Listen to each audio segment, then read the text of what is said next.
Dating is not awkward anymore. Now it became industrial. We are not meeting and dating people. What we are doing is actually swiping a human catalog.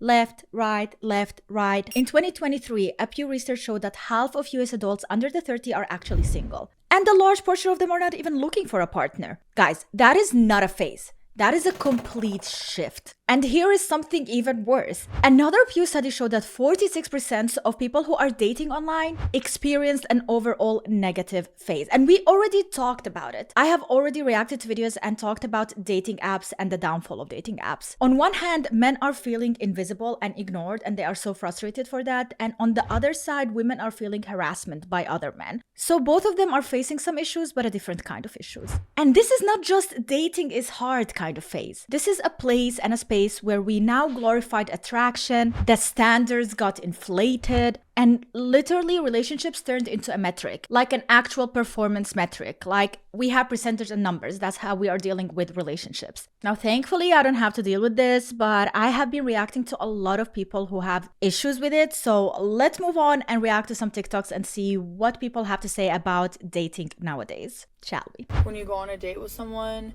and then not even a week later, he ends up getting back with his ex-wife. Ooh.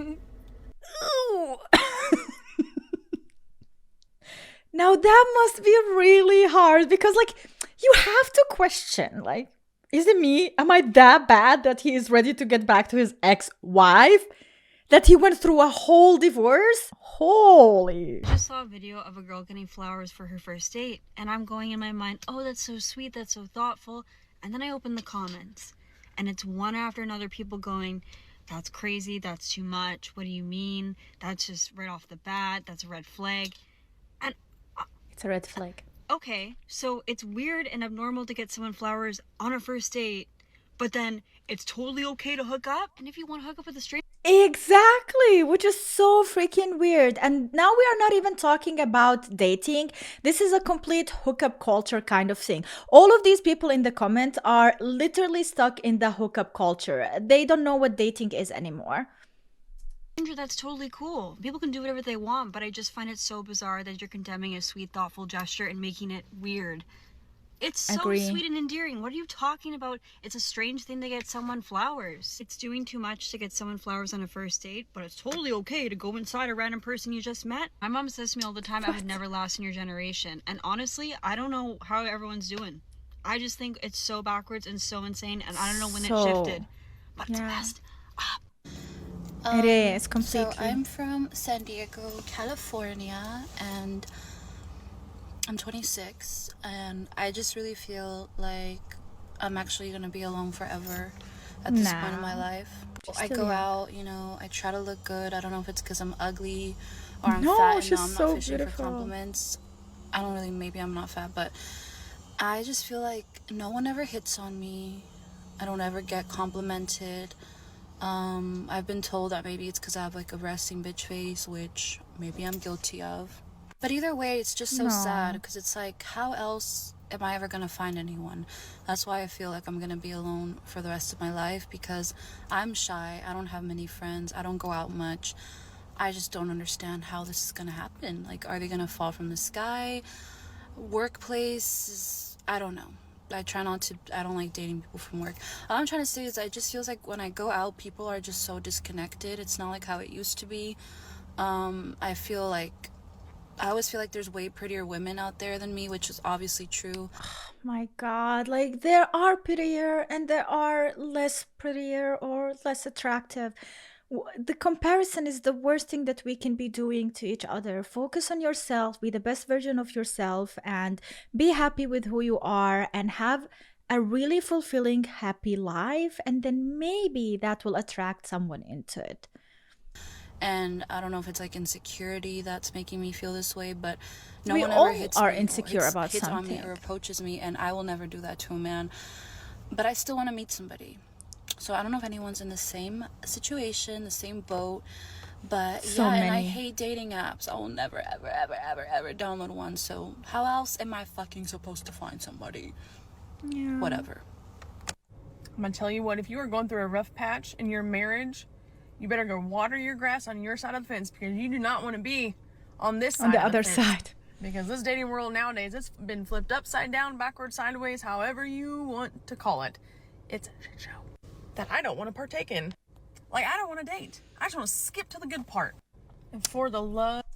This is the worst mentality ever. I want to skip to the good part. Sweetie, all parts are equally bad in some way. There is in every part good and bad. And now it's all about how much you are willing to work for it. How much you're willing to compromise, to change, shapeshift. Just kidding.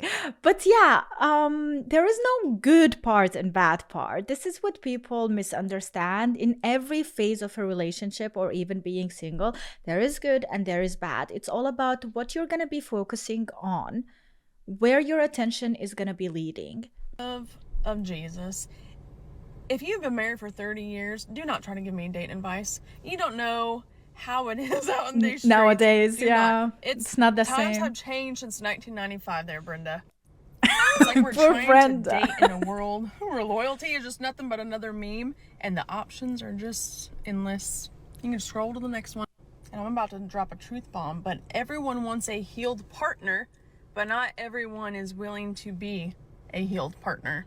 Let that one sink in. That's true. And don't get me started on such. But also, you don't need, I don't think it is necessarily on the partner to heal you. And I don't think if you need healing, you are ready for a new relationship and a new thing to invest into.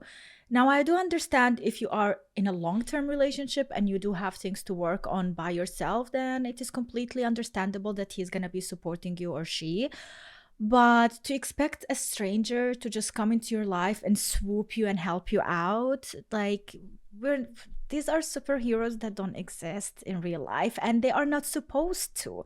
You're supposed to be your own hero. You are supposed to work on yourself and be happy with yourself, and then from there start a new brand relationship. Situationships. If that's not like signing up for heartbreak on a payment plan. And with that being said, social media convinced a whole generation that love is a transaction and not a covenant. Dating is such a game, and if you don't play it, you get played, and if you do play it, you still get played, but you gotta at least swing the bat. I don't like the texting this playing. girl, and she hits me with a, "How old are you?" That's a completely normal question. Where are we heading now, Jason? Where are we going with this? Honest. She hits me with a, "How old are you?" I'm an honest cat. I say, "I'm 29. She goes, "How long has it been since you haven't used a capitalization in your text messages?" It's a grammar. Fair point. Let me change that shit right now. Dude, I do the same thing all the time. I capitalize where it's not supposed to, and then I don't capitalize the first letter of the sentence. Almost never. I answer your comments almost all the time, and you will notice from the comment section that I don't capitalize the start, and I capitalize what I don't have to. It's just, I don't know. It's weird. Okay, don't even. Either stuck on their ex, they want to hook up with every heartbeat on the block, or they'll lead you on and then say they don't want a relationship because they're stuck on their ex or they want to fuck everybody on the block. What the fuck is that? All right, Hookup culture and dating. I want to say 4 years now. I've been in one relationship. I've had one girl that I've called my girlfriend. I dated her for 3 or 4 years. And we dated from age 16 to 19, 20, and then we broke up. And I haven't dated anybody since. I have talked to people. I've entertained, kind of like talking stages and almost relationships, but never actually dated somebody. And I'm just wondering, like, what happened to our world of dating? Like, I should have been born in the 80s, where you talk to a girl, you say, "Hey, like, let's go out on a date," and then you go out on a date. You decide, "Hey, I like you. Let's go out on another date," and then you go out on another date, and then you say, "Hey, let's date," and then you date, and then you get married. What happened to that? What the fuck? What? Yeah, like what is going on? Even in movies nowadays, they skip parts. By the way, movies, series, like everything is deformed. In your early 20s or your late 20s or at all. I mean, I be seeing old people go through this shit too. So. Yeah, I need some answers. You know what? In 2025, I'm going to start going for the hot guys. I'm going to start going for the guys that are just so far out of my league. Good luck with that. See?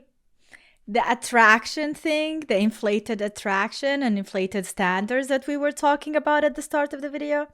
Here we go.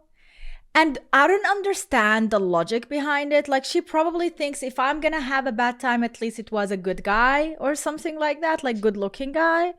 At least I'm gonna feel better about, like, I don't know. Let's see what she thinks about it. It's inconceivable that we would ever live on the same planet. Here's the thing. I don't expect the guy out of my league to treat me super well. I don't expect a lot from that. I would fully expect that they're not going to be into me. And that we could go on a couple dates and they're going to be like, no, you're not good enough for me. Meets expectations. But when I go for someone who's like, oop, a little below me, and they still don't want to go out with me, or even worse, treat me like shit, I'm like, all right, that's so she feels even worse. Okay. Because here's the thing, there's no way for a guy below me to exceed my expectations. It will only ever be a meet. If I go for someone really good looking and they're super nice to me and like me, that is an exceed. That is an A++++. I mean, there is a bit of logic in that as well, but at the end of the day is what you think about yourself and your self-confidence reflecting on what people are talking about you and what they think.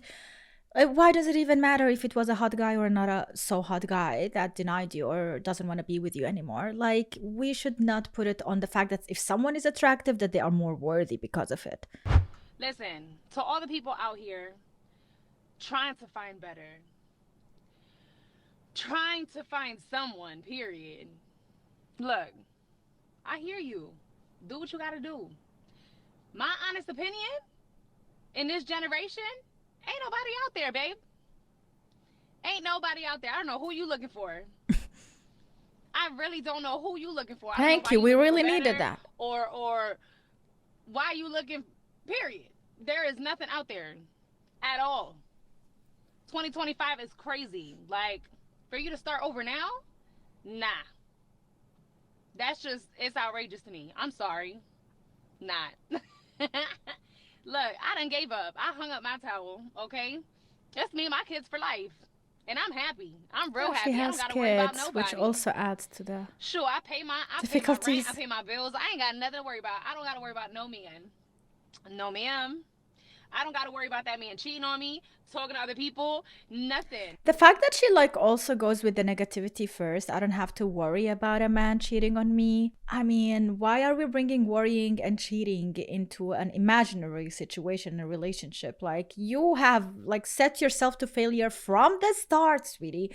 You have such a negative attitude towards dating, and probably is because of the experience she had, but this needs to be somewhere else. She needs to heal and then move on with a clean slate where she actually can see more of the positive side of dating and having a man. You don't need a man to pay your bills for you and your child. You don't need a man so you can worry about him. All right, maybe you can have a man that you can share lovely times with, have more fun with, you know, for you and your children, someone who maybe you can lean on, but that he can also lean on you. People always look at what they can get, but they never look at what they can give. And if she's already a mom, I know it is a struggle, like you're already give everything to your children, so it is very difficult to give to someone else, but then you cannot even be looking for a relationship. And I guess that's why she kind of did give up, because it is hard work. I'm stress-free. So I suggest hang up that towel, baby, because you're not going to find nobody. I'm stuck between two extremes of dating right now. My first extreme is like, oh, I can't chase after these men. If he doesn't like me, that's gross. He's giving me the ick. It's disturbing if like I have to be chasing after him. That's one. My God, like the fact that she's saying about chasing, this is the hookup culture. I wish that people can separate the hookup culture from actually dating. There is no games in dating, all right? Like, you like someone, you go for it, you fully open-heartedly go for it. But with the hookup culture, go for it. Games, play games. Do whatever you want. Make it fun. Then the other one is like, fuck it. I don't care if I have to text him 3 times. I don't care if I call him, he doesn't answer. Yeah. Like, I don't do mind your being thing. crazy. Like, I don't care. I'm just. It's not being crazy. It's like just being completely normal and getting the signs where they are being really shown. Not like, I figure it out. I'm reading between the lines. Maybe this is like this. Maybe this is like that. Like, make it clear and simple. Also, men love that more. When it is clear and simple, when you are 100% sure what you want, which in a lot of cases women don't. No. Like being silly and like, what is he gonna do? Be like, get away with me. Okay. Block me.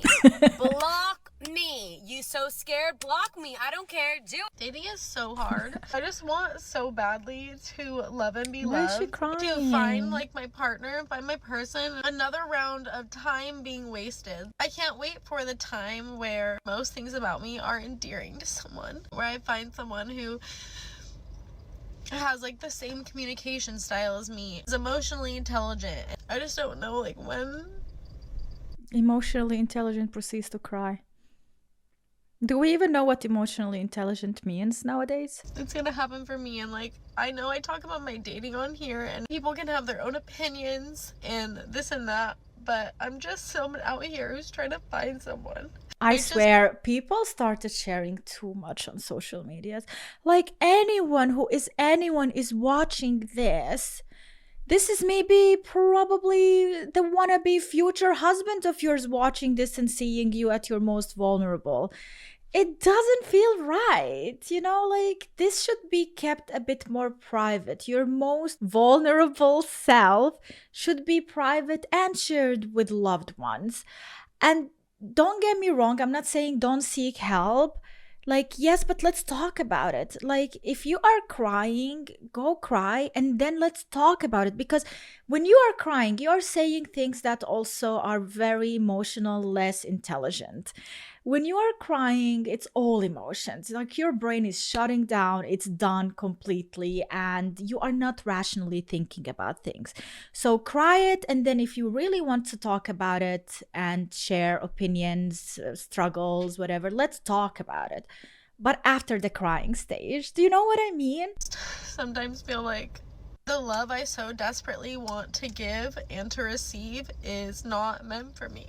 Can someone tell me why it still hurts even when like she's you're in her getting back into 20s dating and you she's feel more mature and you end things with someone after like a couple of dates, and like I've been on like 3 dates recently, like 3 dates with 3 different guys, but I've gone on like second dates with all of them, second or third dates, and I ended it with one guy, the other guy ended it with me, but I was gonna end it with him anyway, so that was interesting. So from the 3 guys, you wanted to end up with 2 guys anyways. Why is it even important to let us know that you're the one who wanted to end up that relationship as well? Mutual, and this other Or guy just dating, doesn't feel it. And like I thought that because I'm more mature and because it's mutual, or because I'm making the decision, that it would be less hard and I would be less sad because it's early on and stuff. But I think when it's just stacked on top of each other, like it adds up. Like, why am I crying? Like, does anybody else feel this way? Even just like when you feel like you're mostly healed and you're going back into dating, like why does it still fucking mostly hurt? Healed and not healed. I hate it out here. Yeah, it is very difficult. I would not wish it upon anyone to be at this time and age with the dating scene. It's very difficult. But at the end of the day, what I have to say is all of these women and men, like, just do your own thing. Be happy with yourself. And then if it happens, it happens. Just live your life. And don't just be stuck in this mental state of like wanting and needing and like not being able to be your best self or live your best life without that someone else. I feel like that is a real problem as well, because we became very lonely humans. Like the society is very lonely and we are very dependent on social medias and dependent on our phones, our electronics. All of this is like one-sided already. So we are definitely feeling lonely. And then that's why it is very difficult to go out there and find someone and socialize, because we forgot how to socialize truly. Like, we don't know how to do it anymore. And I feel like especially men don't know how to do it anymore. I personally want to thank the men that still do the cold approach. They still come up to you, introduce themselves, and in a kind, respectful way shoot their shot. Because I'm telling you, that is not easy. Some girls are just horrifying. And I'm a girl myself, so I can say this and not be attacked for it. But genuinely, some girls are terrifying. Because you could even throw a compliment at another girl, and they could give you the meanest, darkest look that you have ever experienced in your entire life. They look at you like scum, and they can't even take a compliment. There was one time that I went up to this girl because she was stoning. And I just was like, okay, she has to know. She goes, got it going on. She has a cute fit on. Of course, I'm going to go hype her up. So I walked up to her and I was like, hey girl, I just wanted to say I love your outfit. You look so beautiful. And the reaction I got, it was the slow head turn and the... thanks. Wow. Yeah. So, men, I get it, okay? She's so full of herself. These are the moments when you wish like you can take it back. You know, like, no, reverse. I don't wanna. She doesn't deserve those compliments. I feel like this woman really knows it and feels it and so narcissistic and egotistical that she doesn't even understand her behavior and how much it influences how she looks, because that type of behavior makes you like the ugliest of them all. It made me feel horrible, and I was like, wait, why that's do a I villain. feel bad? I was just hyping my girl up. Yeah. And I'm not saying that all girls are like this, because there's gonna be shitty people, and then there's gonna be amazing people that are gonna be kind, and if they don't even want you, they'll let you down in a kind, respectful way. But it's scary, because when you get looked at like you have done something that has assaulted them, even though you were being vulnerable, it's not a nice feeling. It genuinely is not a nice feeling. It's a very and scary I get feeling. it why y'all are hesitant. But I just want to say I appreciate the ones that still do it. I appreciate you. And not only that, like, imagine these situations when you're at the gym or somewhere and a guy really approaches you to try to help you out, share an advice or whatever. You are recording him then, you're blasting his face on social medias and calling it harassment. He loses his job or whatever. He has problems with his family and friends because of it, you know, like his whole image, just because he wanted to do one kind deed that day towards another woman. Yeah, I completely understand why it is difficult nowadays for men to approach women. Even friendship reasons, like not even to date, just to be friends. It's very difficult. And at the workplace as well. Like the other day I was reading some of the comments that you were posting and these experiences of men at the workplace, how they ended up losing their jobs because they were just being a bit more nice towards their female coworkers. So yeah, I completely understand it. There are plenty more videos like this, guys. If you like it, make sure to like this video and let me know in the comments down below if you want part 2. Thanks so much for watching. Share whatever you have to say about this. I love reading the comments when it comes to your experiences or even your opinions about this. So let's see if we are agreeing or disagreeing in the comment section, but let's stay polite, shall we? Thanks so much for watching and see you in the next one. Bye!